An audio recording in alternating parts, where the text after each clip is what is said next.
Introduction to PBT and eyelash extensions. Let's discuss butylene terephthalate, PBT, because for lash artists, this knowledge is indispensable. This thermoplastic polyester serves as the primary material for the majority of eyelash extensions. Despite its prevalent use in lash products and production, what truly matters for lash artists is comprehending how the quality of PBT influences lash retention. So, have you ever purchased lashes from one manufacturer that felt rigid, only to have another tray that felt extremely soft that you could barely even feel them? The distinction lies in the quality of the PBT fibers. Several factors contribute to this quality, including the grade of PBT, the raw fibers of PBT, formulation involving additives or fillers, water absorption, chemical resistance, and of course, the higher the quality or desire for PBT and eyelash extensions, the higher the price tag. So this is one of the reasons why lash trays fluctuate so much in price, because when you're paying more for a higher quality fiber, you have to charge more for that. So cyanoacrylate, the main ingredient in our lash adhesives, it thrives on moisture for curing, with the moisture content in natural eyelashes typically being around 10%. So PBT, this plastic, on the other hand, is a fraction of that. It usually ranges from 0.01 to maximum 1%, and that's very rare. Since adhesives rely on moisture, the lack of moisture in PBT can lead to issues. Now, let's revisit the contrast between hard and soft lashes. So when you have hard lashes, the ones that actually hurt a little bit to touch, and they're generally much cheaper to buy, those ones are prone to dryness, making soft PBT lashes outlast those stiffer lashes. So generally, when you're buying lash trays, when the lashes are softer, they are more expensive. The harder lashes you can literally get for $1, $2, $3, $4. It's not very much money. Given that our natural lashes possess significantly more water content than synthetic ones, I recommend that students use a hydration primer on the base of the synthetic lashes. This boosts the water content, aligning it more closely with the adhesive and creating compatibility between both substrates. And when I say substrates, I mean the natural lash and the synthetic lash. Those are both considered substrates. And then you have your glue in the middle. Consider using a lash primer that not only moisturizes the natural lashes, but also possesses a mildly alkaline pH. When considering the two substrates involved, the natural lash and synthetic lash, which is composed of a polymer with minimum water absorption, it's noteworthy that natural lashes tend to have a slightly acidic pH, while lash glue typically has a neutral pH, so neutral being around 7, acidic being lower than 7, usually around 4. Employing a hydrating primer with a slightly alkaline pH on natural lashes can facilitate the opening of the cuticle. So why is that important? Well, we want to open up the cuticle so that that lash becomes more porous so that retention is better. So by increasing its porosity, by introducing moisture for better adhesion of the lash glue, sorry about that. So increasing its porosity by introducing moisture for better adhesion of the lash glue. Similarly, applying a hydrating alkaline primer on the synthetic lash aids in this process as well. So we'll look at the formulation of PBT in eyelash extensions.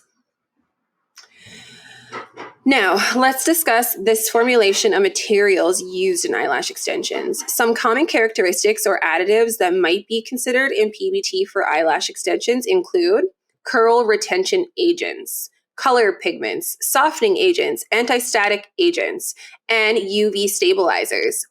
Safety and comfort are paramount, and compliance with relevant safety standards is essential.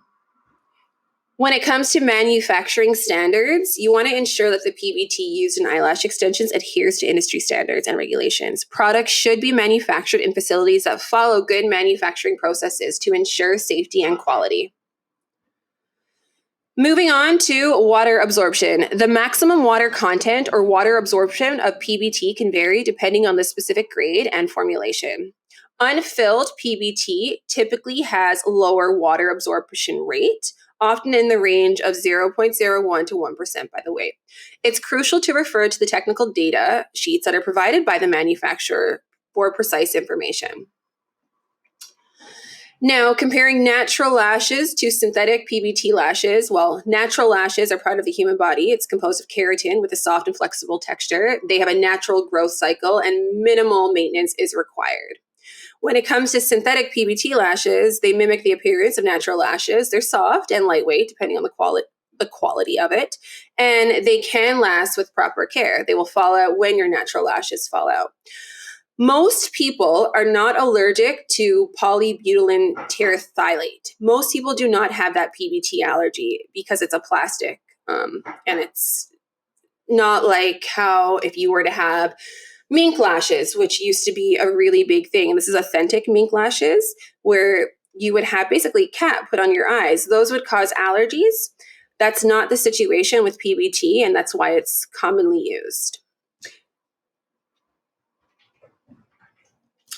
Let's go over porosity, a concept more relevant to natural hair. It is less applicable, to synthetic material like PBT. So porosity.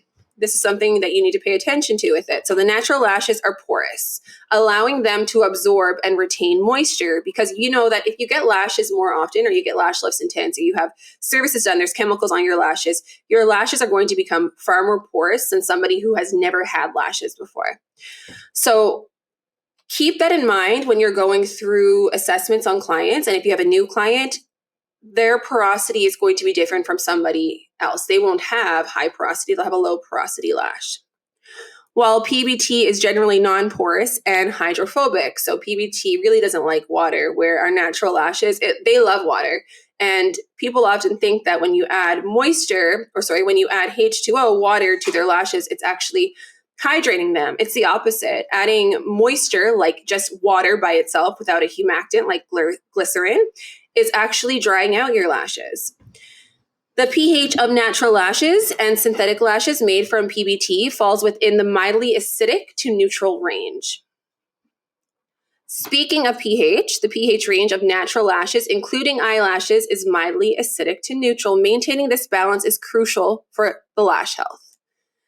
Cyanoacrylate lash glues have a slightly alkaline pH range, aiding in the curing process. So this means that it's above that 7% neutral, that's 7 neutral. It's somewhere around 8 or 9. This helps with the curing process. The pH balance of cosmetic products is also important, and using products within the appropriate pH range is recommended. So just to think about that for a second, the pH is usually a little bit alkaline for cyanoacrylate. Your natural lashes are usually a little bit more acidic. Then the PBT really doesn't have a pH because it has no moisture content. So if we're thinking about it, you've got your synthetic lash sitting on top, then you have your glue in the middle, and then you have a natural lash coming right underneath it. So how does that pH and how does that moisture content play into retention? So to ensure optimal bonding, high-quality PBT lashes that maintain their curl and resist UV degradation are recommended. Consistent priming with a product like HydraPrime, which has a high pH and lacks alcohol, is essential to enhance bonding with cyanoacrylate. So just touching on that, alcohol concentration in primers have given primers a really, really bad name because it essentially just dries out your natural lashes.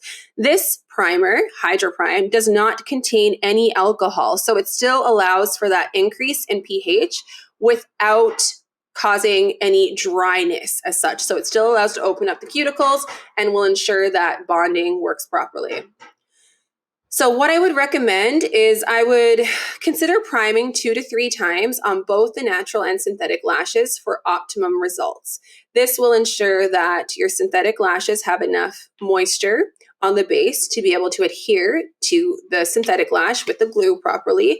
And by priming your natural lashes, you're allowing that cuticle to stay open, and you're also increasing the pH of the natural lashes. Any questions, feel free to send me a message. I'm always happy to have a chat. Thanks. Bye.